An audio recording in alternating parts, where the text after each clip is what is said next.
Temprano una mañana vi una oruga hambrienta y bien camuflada en un hermoso rosal.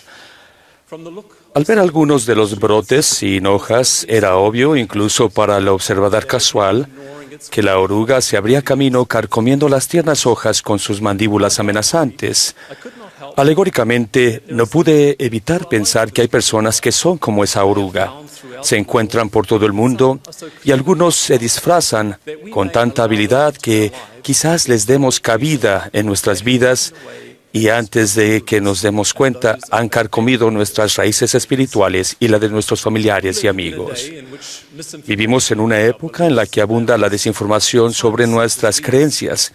En tiempos como estos, el no proteger y profundizar nuestras raíces espirituales es una invitación a que las carcoman quienes procuran destruir nuestra fe en Cristo y nuestra creencia en su iglesia restaurada. En la época del Libro de Mormón, fue Sesrom quien procuró destruir la fe de los creyentes.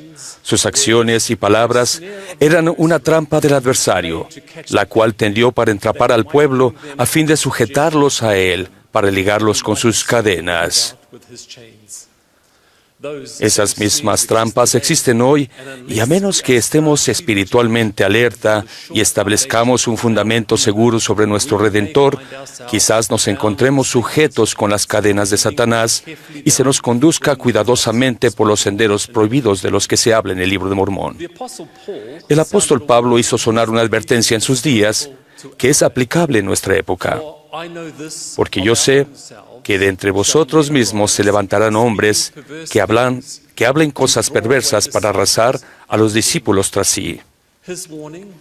Su advertencia y la de nuestros profetas y apóstoles nos recuerdan que debemos hacer todo lo posible por fortificarnos espiritualmente contra las palabras de oposición y engaño. Al visitar los barrios y las estacas de la iglesia, me siento edificado por lo que veo, oigo y siento a medida que los santos responden de manera positiva y fiel a las enseñanzas del Salvador y de sus siervos. El aumento de la observancia del día de reposo no es más que un ejemplo de que los miembros se fortifican al dar oído a las invitaciones proféticas. Se manifiesta un mayor fortalecimiento en el aumento de la obra del templo y de historia familiar cuando las familias reúnen a sus antepasados mediante las ordenanzas del templo. Nuestras raíces espirituales se profundizan cuando la oración personal y familiar se convierten en baluartes de nuestra fe. Al arrepentirnos a diario, buscar la compañía del Espíritu Santo y aprender acerca de nuestro Salvador y sus atributos y esforzarnos por llegar a ser como Él. Nuestro Salvador Jesucristo es la luz del mundo y nos llama a seguirlo. Debemos acudir a Él en todo momento y sobre todo si hay noches oscuras y tormentosas en las que la tempestad de la duda y la incertidumbre, como una niebla envolvente, entra a hurtadillas. Si los dedos que señalan desde el otro lado del río donde se alza un edificio grande y espacioso parecen estar dirigidos a ustedes en actitud de burla, desprecio y señas atrayentes, les pido que se alejen de inmediato para que no se les convenza, por medios astutos y engañosos, a apartarse de la verdad y sus bendiciones. Sin embargo, eso no será suficiente en esta época en la que se hablan, se escriben y se muestran cosas perversas. El elder Robert de Hales nos enseñó: a menos que ustedes estén anhelosamente consagrados a vivir el Evangelio, vivirlo con todo vuestro corazón, alma, mente y fuerza, no pueden generar la luz espiritual suficiente para hacer retroceder la oscuridad. Ciertamente, nuestro deseo de seguir a Cristo, que es la luz del mundo, significa que debemos actuar según sus enseñanzas. Somos espiritualmente fortalecidos y protegidos a medida que actuamos según la palabra de Dios. Cuanto mayor sea la luz en nuestra vida, menos sombras habrá.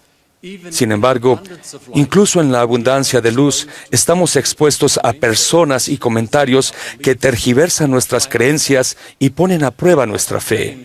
El apóstol Santiago escribió que la prueba de nuestra fe produce paciencia. Desde esa perspectiva, el elder Neal Maxwell enseñó que un discípulo paciente no se sorprenderá ni se caerá a pedazos cuando se represente a la Iglesia falsamente. Si surgen preguntas sobre la historia y las creencias de nuestra Iglesia, a dónde nos dirigimos para encontrar las respuestas correctas requiere gran cuidado. No se gana nada al explorar los puntos de vista y las opiniones de quienes están poco informados o decepcionados. El mejor consejo lo dio el apóstol Santiago. Y si alguno de vosotros tiene falta de sabiduría, pídala a Dios. El pedir a Dios lo debe preceder el estudio cuidadoso, dado que estamos bajo el mandato de las Escrituras de buscar palabras de sabiduría de los mejores libros, buscar conocimiento tanto por el estudio como por la fe. Hay una plena abundancia de esos libros, escritos por líderes de la Iglesia inspirados del cielo y por eruditos de la historia y la doctrina de la Iglesia que son reconocidos, seguros y confiables. Con eso dicho, nada sobrepasa la majestad de la palabra revelada de Dios en los libros canónicos. De esas páginas delgadas, repletas de perspectivas espirituales, aprendemos la verdad por medio del Espíritu Santo y así aumentamos en luz. El presidente Thomas S. Monson nos ha implorado que cada día todos estudiemos y meditemos en el Libro de Mormón con espíritu de oración.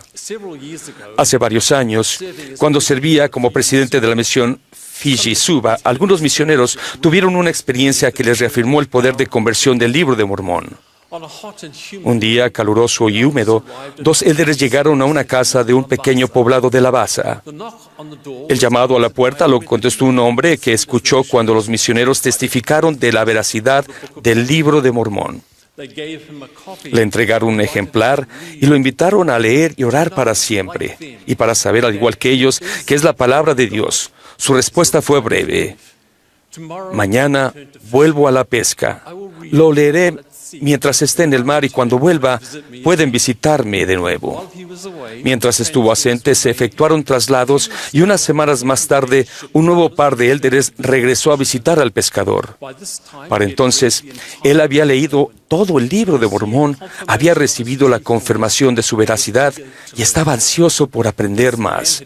Ese hombre había sido convertido por el Espíritu Santo, que dio testimonio de la verdad de las preciadas palabras en cada página de acontecimientos y doctrina que se enseñó hace mucho tiempo y se preservó para nuestros días en el Libro de Mormón. Esa misma bendición está al alcance de cada uno de nosotros. El hogar es un lugar ideal para que las familias estudien y compartan ideas valiosas de las Escrituras, de las palabras de los profetas, y accedan al material de la Iglesia en lds.org. Allí encontrarán una abundancia de información sobre temas del Evangelio, tales como los relatos de la primera visión. Al estudiar de los mejores libros, nos protegemos de las mandíbulas amenazantes que procuran carcomer nuestras raíces espirituales. Aún con toda nuestra oración, estudio y reflexión, tal vez queden algunas preguntas por contestar. Pero no debemos dejar que eso apague la llama de la fe que titila en nuestro interior. Tales preguntas son una invitación a edificar nuestra fe y no deben avivar un momento pasajero de duda engañosa. Es la esencia misma de la religión no tener una respuesta segura para cada pregunta, ya que ese es uno de los propósitos de la fe. En ese sentido, el elder Jeffrey R. Holland enseñó: cuando lleguen esos momentos y surjan los problemas y la resolución de esos problemas no sea inmediata, aférrense al conocimiento que ya tienen y manténganse firmes hasta que reciban más conocimiento. Vemos a nuestro alrededor el gozo de tantos que se mantienen firmes nutriendo continuamente sus raíces espirituales. Su fe y obediencia son suficientes para darles gran esperanza en su Salvador y de ello se deriva gran felicidad. No profesan saber todas las cosas, pero han pagado el precio para saber lo suficiente como para tener paz y vivir con paciencia mientras procuran saber más. Línea por línea, su fe está cimentada en Cristo y se mantienen firmes como conciudadanos de los santos. Vivamos de tal manera que las mandíbulas amenazantes de las orugas camufladas no encuentren lugar, ni ahora ni nunca, en nuestra vida, para que permanezcamos firmes en la fe de Cristo, aún hasta el fin, en el nombre de Jesucristo. Amén.